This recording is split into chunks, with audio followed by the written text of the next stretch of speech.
Explosions reported overnight in occupied Crimea's Chornomorsky district, with Russian sources claiming a strike near Vnukovo village. Damage inflicted is yet to be determined. A masterpiece, destroying Russians that wanted to take Ukrainians prisoners of war.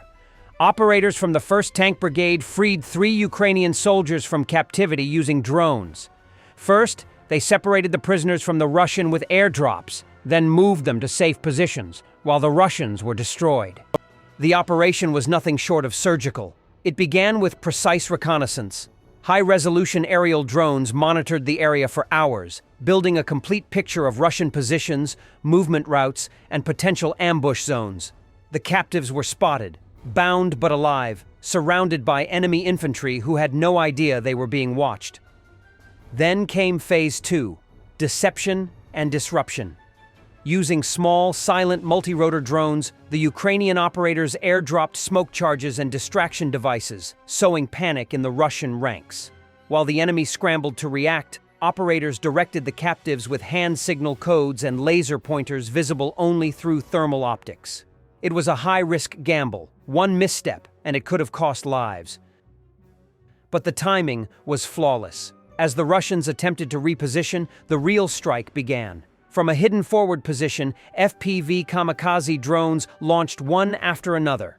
These aren't off-the-shelf toys. Modified for speed and explosive payloads, these drones are flown manually by highly trained pilots who view the battlefield in real time through goggles. With a direct video feed, they guide their drones into enemy vehicles, trenches, and even individual soldiers with pinpoint accuracy. Each Russian firing position was systematically eliminated. Light vehicles were torn apart by shaped charges. Infantry trying to flee were tracked and neutralized. The battlefield became a test site for precision drone warfare. Behind this operation was the elite drone detachment of the 1st Tank Brigade, a unit that's adapted far beyond its traditional armored warfare role. Since the full-scale invasion, they've built up internal UAV teams capable of both reconnaissance and strike operations. These aren't just drone pilots. They're forward observers, electronic warfare specialists, engineers, and combat-tested infantry, all operating as one unit. What makes Ukrainian FPV tactics so effective isn't just the technology, it's the doctrine. Every mission is layered. Intelligence feeds, drone swarms, decoys, jammers, and follow-up artillery strikes. And each drone pilot isn't sitting in a safe bunker miles away. They're often right near the front, operating from trenches or abandoned buildings just out of mortar range, constantly adjusting based on the live picture from above. When the 3 freed soldiers reached the rally point, escorted by drone overwatch and covered by friendly units advancing under drone surveillance, the mission was declared a complete success. Not a single Ukrainian life lost during extraction. All Russian forces in the sector neutralized. This is no longer just a war of soldiers and tanks. It's a war of vision, speed, and coordination. And in that war, Ukraine is leading the world. A young Russian soldier who has fled to France has spoken of life as a stormtrooper. He says that supplies are routinely stolen. Almost everyone on combat missions ends up wounded or dead, and those who return uninjured are shot by their own side as suspected deserters. Camille M., who used the call sign Virus while doing his compulsory service in the 15th Motorized Rifle Regiment, described his military service in an interview with Novaya Gazeta. Camille found his compulsory conscript service to be a desultory experience. He was put to work painting the grass green in the spring and removing water with a shovel. He says that everywhere around there was laziness, and he ended up doing his commander's work for him. He had an officer sitting there, playing Dota on his laptop, on my laptop, by the way. I was a conscript, an 18-year-old boy at the time. I read and edit the regiment's combat training plan. I don't have access to secrets, and this is a level 1 secret.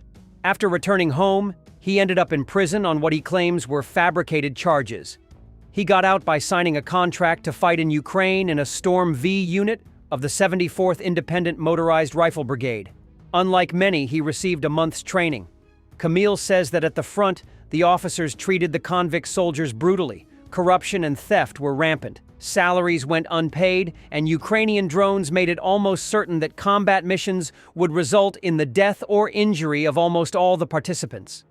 Nothing was provided to the stormtroopers. They had to buy everything with their own money, including their vehicles and food, or rely on volunteer aid. However, theft in the rear areas was so prevalent that the men usually received little or nothing from Russia. UAZ 452 vans are sent to the front. Not a single UAZ loaf ever makes it. The Nevas don't make it. Everything is stolen at the shipping stage and while it's on the way. In one region, it's -5, in another, it's -3, and in a third, it's -2, and there were only 10 cars. Vehicles are almost immediately destroyed by Ukrainian artillery and drones when they reach the front. He describes the road between Osheretine and Proris as a road of death, littered with corpses from constant Ukrainian bombardment. Ukrainian drone activity is almost continuous around the clock. One comes out and says, "I'm going to shoot everyone now," and a machine gun burst comes immediately at him. He's 200 at once. A man with a gun and drink. This is really an explosive mixture. In fact, as sad as it may sound, I would rather zero such people. Kamal says that soldiers very quickly realize the futility of their service. For the most part, the ideological pumping on the front lines is, do this and you will live. After the first, well, at most the second incoming attack, it dawns on a person that in reality, he is fighting simply, well, for nothing. He found that he was indeed literally fighting for nothing, as the promised salary and bonuses were not paid. By the way, they didn't pay anything. Nothing at all, if that matters. So they didn't pay anything like 1 million. That's exactly what they told me, or rather, my parents. The category of payment is not due. There was no point in trying to go to court to get the money that was owed, as the legal proceedings would take longer than the life expectancy of a Russian stormtrooper. This is Russia. By the time you sue for these payments, yes, from the budget, your relatives will have already sued for them. That's it. That is, it will no longer matter to you. If you signed a contract, there is a year to litigate. After a year, the person will definitely have no questions. He usually doesn't exist after 6 months. No questions, no person. Camille could not simply walk away, as there were Russian drones watching for deserters. The Russia-Ukraine border is also strictly policed by Russian border guards to prevent Russian deserters slipping across. Kamal resolved to shoot himself and desert. He carefully shot himself through the fleshy part of his leg, avoiding the bone, and walked a kilometer to an evacuation point. He planned to use some of his injury compensation pay to bribe a doctor to issue an invalid certificate. However, the authorities at the hospital evidently suspected that something was amiss. They told him that he would be getting no convalescent leave, but would be sent straight back to Ukraine with an escort. And this escort was supposed to take me first to the unit and then immediately to the front. There would simply be a one-way ticket. There were such, that is, they were sent to the front, straight away. Rather than accept this, he deserted, fleeing home to Kazan in a taxi. Thanks for watching, and don't forget to subscribe.